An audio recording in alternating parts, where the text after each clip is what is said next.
I'm with my dude, Preston Perry. We're talking about marriage. Now, obviously, you and Jackie are pretty public about your struggles, your triumphs. But my friend here who's watching, they might be struggling in their marriage. You guys have spent a lot of time talking and thinking about this. So just right out from the jump, what advice would you give to someone who clicked on this video, frankly, because their marriage is struggling right now?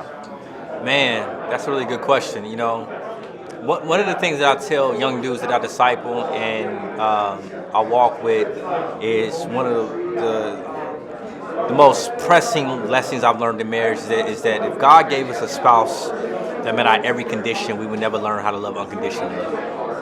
And so I think the church really can't do a good job of preparing us for marriage. I think sometimes when we think about marriage, we think about love, romance, butterflies. But really, marriage is a relationship that is created to sanctify you and to stretch you and to grow you. And I think that if you change your perspective on marriage and to know that, no, actually God put two flawed, sinful human beings together to grow you, but that growing is painful at times. That you're with somebody that's going to fail you, right? But that failing in God's sovereignty is going to actually help conform you into the image of His Son, Jesus Christ. And so I think that if our perspective changed on marriage, I think that we would actually be more grateful for the hardships that come with it. Because people say, I'm fighting with my spouse all the time. Maybe I married the wrong person. Yeah, no, I think you married the right person in a lot of instances. I think that this right person is hitting all the wrong buttons. And I think when the right person starts to hit all the wrong buttons, I think that a lot of times it's so easy to look at the other person and not look inwardly. And so, for example, when I first got married, my first year of marriage, me and my wife, we didn't like each other. It was very hard. It was very rough, and my wife was stubborn. She was shut down in arguments. And was that wrong? Yes. But one of the things that her shutting down showed me was my lack of impatience. And that's the beautiful thing about marriage, is that your spouse's sin will always expose yours. Yeah.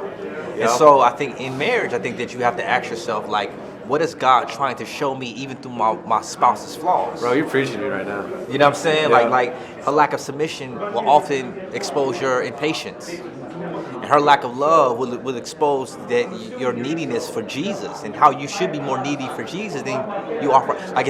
What is God trying to teach you? And oftentimes I've learned that if we lean into what God is trying to teach us in our hardships of marriage, and that starts to change us, that affects our spouse. Yeah. But if we stay in our feelings, she stays in her feelings, you stay in your feelings, y'all both just in your feelings. And so I do think that as leaders, as husbands, I think we can't call our wives out on anything that we're not first willing to demonstrate. So we can't say, wife, I want you to be more humble when you don't display humility. Yeah. Or I want you to be more loving when you don't display love. And so I think that we have to model what we want to see. See, you guys have an interesting dynamic in the sense that you guys are both public figures. My wife and I, we have 3 boys under 6, which is way more difficult than public figure. I'm just playing. But, I think that's the idea, is that honestly in this crazy, stressful season that my wife and I are in, I can see that God's refining me in it, but sometimes I don't want to let Him because my pride's getting in the way. Yeah. Right? I'm like, no, but, she's wrong. You know what I mean? Yeah. So when you and Jackie have these crazy public, figure scenes and you guys are traveling all over the world, how do you guys stay on the same page when you guys are literally in hotels and airplanes and doing all this crazy stuff, but yet at the same time you guys speak so much on marriage? So how do you guys keep that unity? Well, one, I think we keep the unity because we fought in our marriage to have a healthy balance of prioritizing our lives. We know that God comes first. We know we come second. Our marriage comes second. We know that our local community comes third and everything else comes last. And so one, I think as a leader, I think it's my moral responsibility to keep my family committed to a local community and a local church body that will hold us accountable. And so we never want to be preaching around the world when we're not held accountable to a local church body and pastors who care for us and say, man, you guys are traveling a lot in this season, which is the reason why I'm coming off a 5-month break of social media and not traveling. And so I stopped traveling after we did a tour last year. My first book came out last year. We did a conference last year. It was very busy. And so we needed a long season of rest, of Selah, to enjoy our family, to recalibrate, to talk and to learn one another and to catch up on one another. And so those seasons of rest, those seasons of break, that local accountability is always important. But then in those seasons when life is busy, where she's on a plane and I come home and she go on the plane or whatever, we and y'all have 4 kids? Yeah, 4 kids. Man, you have varsity, man. I'm just JV over here with 3. Yeah. We have to overly communicate with one another. You know, even when it's irritating. Yeah. It's like, how are you feeling? What are you going through?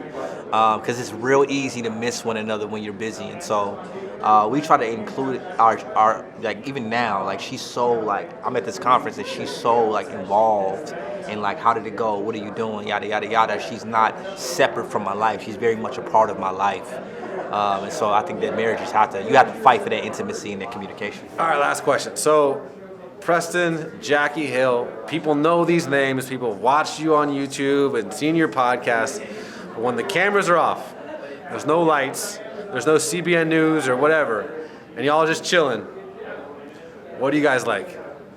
What do we like? Yeah. Not like you like ice cream, but like what's the dynamic of you two when there's no one else watching? Oh, I mean, silliness. We both silly, we both goofy. We both love theology, so we always talking about Do you guys ideas. nerd out when no one's watching about Bible stuff? Yeah, Bible study. She's always telling me what she's studying. I'm always telling her what I'm studying. We're both poets, and so we're always, like talking about poetry and art. But then we just like to chill, We just like we're watching this series called Paradise on. But how do you have time to chill with 4 kids? I only have 3. So one thing about my wife got them kids on the schedule, Yeah. and so our 3-year-old and our 4-year-old, they wake up around 6 a.m. They don't come out their room until we come to their room. They don't make noise. They play with their toys until we come and get them. Jackie gets them, feeds them, let them watch Bible stories, and then they can watch a cartoon after that. And then they eat a snack, and then they go to bed at take a nap at 11, and then they wake up at 2, and then they go back to bed at 7 o'clock on the dot. They go upstairs by themselves, and then they do it all over again. And so when it comes to schedules, and then my 6 and 10-year-old, they're just very independent. Then we have my mother-in-law lives with us. She helps us a lot. And then every now and then we have like a nanny babysitter. So we have help, and but also Jackie. So our next conversation. She trained them kids, man. So our next conversation is going to be about how to do that with kids. But lastly, let's say my buddy here is watching and they are struggling. And honestly, they clicked on this video, they saw Preston, they're like, oh, marriage, you know what? I just need some encouragement. I need some advice. Things are not going well with my husband. Things are not going well with my spouse, my wife. What would you say to them? Man, on the other side of hard is beauty. You have to fight to get on the other side. Marriage is a relationship that would display the relationship of Christ in His church like no other. And so you have to know that we don't fight against flesh and blood, but against spiritual wickedness in high places. And the enemy will fight your marriage because he wants to destroy that image. And so if it's redeemable, if it's reconcilable, fight for your marriage. Fight for it because, you have to understand that the enemy is just not after your marriage. He's after generations. He's after the way your sons and your daughters will see their wives and see women.